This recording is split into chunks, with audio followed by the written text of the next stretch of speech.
da aplicação da redenção, da regeneração efetuada pelo Espírito Santo na divisão de papéis na Trindade em relação à nossa salvação, o que os teólogos chamam de Trindade econômica. Ou seja, há um debate em relação de plena igualdade das três pessoas da Trindade. Então, os teólogos, isso na contemporaneidade, gostam de fazer uma divisão, ok? A Trindade imanente ou Trindade ontológica, que vem de ontos, né, o estudo do ser, a Trindade em si própria, as três pessoas são iguais, autossatisfeitas em sua própria glória e em amor, né? Coexistem eternamente, a filiação eterna, né, da Trindade, mas que na divisão de papéis em relação à nossa salvação, então,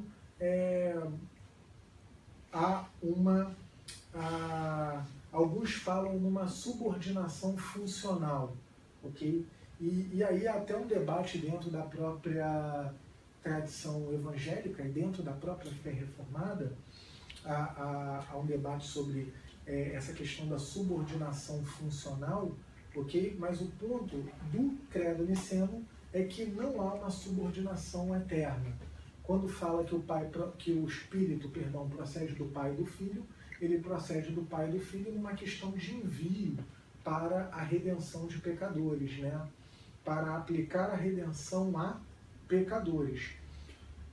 Na disciplina Teologia Sistemática, por exemplo, quando algumas teologias, eu vou dar como exemplo a teologia publicada pelo professor Franklin Ferreira, já citado, quando ele organiza os departamentos de estudo, né, a questão da revelação de Deus, a pessoa de Deus, a pessoa do Filho, e aí também a antropologia bíblica, né, a criação do homem e a doutrina do pecado. Quando ele vai trabalhar a seção do Espírito Santo, ele trabalha junto com a doutrina da salvação, a ideia de conectar o Espírito Santo, baseado no credo apostólico e no credo niceno, como aquele que aplica a redenção a pecadores, a aplicação da redenção. Então ele vai trabalhar as doutrinas como redenção, regeneração, própria justificação, né, como uma aplicação da redenção pelo Espírito Santo. Ok? A ideia do credo niceno é trabalhar então a plena igualdade entre Pai, Filho e Espírito Santo. Então, alguns mais zelosos, por exemplo, falando ainda de Franklin numa pregação na Conferência Fiel, quando ele salienta que é até falta de cuidado chamar Jesus de segunda pessoa da Trindade, ou a terceira, Espírito Santo como a terceira pessoa, porque dá uma ideia de subordinação, né? Mas a ênfase do credo niceno é a plena igualdade entre Pai, entre Filho e entre Espírito. Ok? Há algumas heresias a respeito da tentativa de entender a pessoa de Cristo, e aqui a gente vai conseguir ver um desdobramento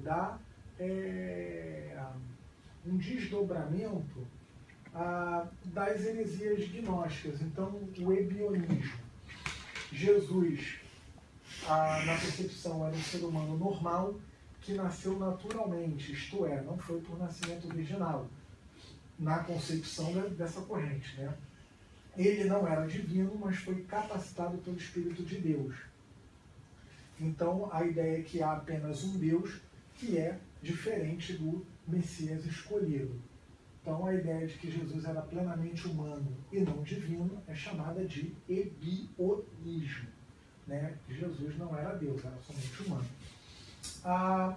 Uma outra heresia gnóstica é chamada de docetismo, que é o contrário do ebionismo, o outro oposto. Jesus Cristo, ele é divino, ele não é humano. Então, Jesus parecia apenas um ser humano em sua encarnação, sofrimento e morte, mas Deus não pode sofrer ou ser corrompido por carne humana. e, portanto, o Jesus divino não poderia ser verdadeiramente humano. A ideia também de que a carne é má, né? E se a carne é má, então Jesus ele não pode ser humano, ok? Essa heresia é chamada então de docetismo. Uma terceira, adocionismo. Jesus ele é humano, mas não eternamente divino. Então Jesus ele nasceu humano, foi unido com o Espírito de Deus em seu batismo e adotado ao ser de Deus em sua ressurreição. Ou seja, ele foi divinizado no batismo e foi adotado a pessoa de Deus na ressurreição. Então, para o adocionismo, há apenas um Deus, Criador pré-existente. Portanto, para Jesus ser Deus, ele teve de se tornar divino. A ideia contrária à filiação eterna de Cristo. Um quarto chamado modalismo, que é Jesus modo divino, não um ser humano. Modalismo é uma heresia trinitariana que vai dizer que o Pai, o Filho e o Espírito Santo não são três pessoas distintas, mas três modos de revelar o aspecto de um único Deus. Ou seja, a ideia de que Pai, Filho e Espírito, na verdade, são a mesma pessoa, se revelando de três modos diferentes, também chamada de sabelianismo, sabeli, questão do teatro grego, que um mesmo ator interpretava diferentes personagens usando máscara, né? Então, muito semelhante ao modalismo também, chamado de sabelianismo.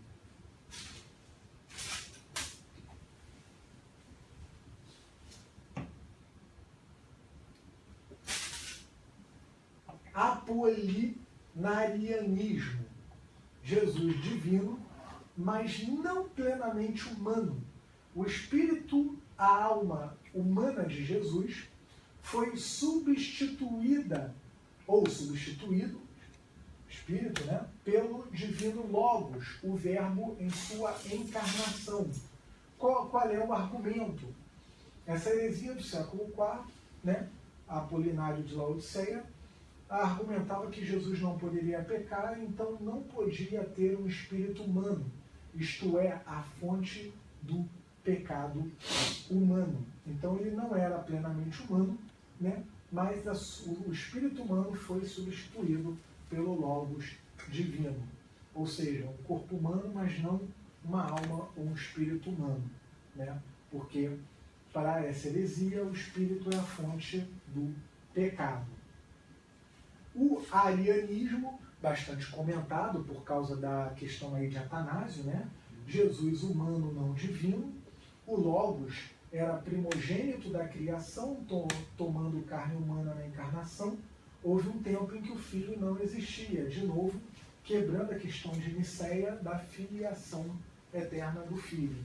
O Criador divino e transcendente não pôde compartilhar seu ser com outro, portanto, Jesus deve ter sido criado, né? Ele defendia Ário e seus seguidores. Aí, como a gente já mencionou, combatido aí pelo credo de Nicéia e por Atanásio, Contramundo, anão negro, campeão da ortodoxia.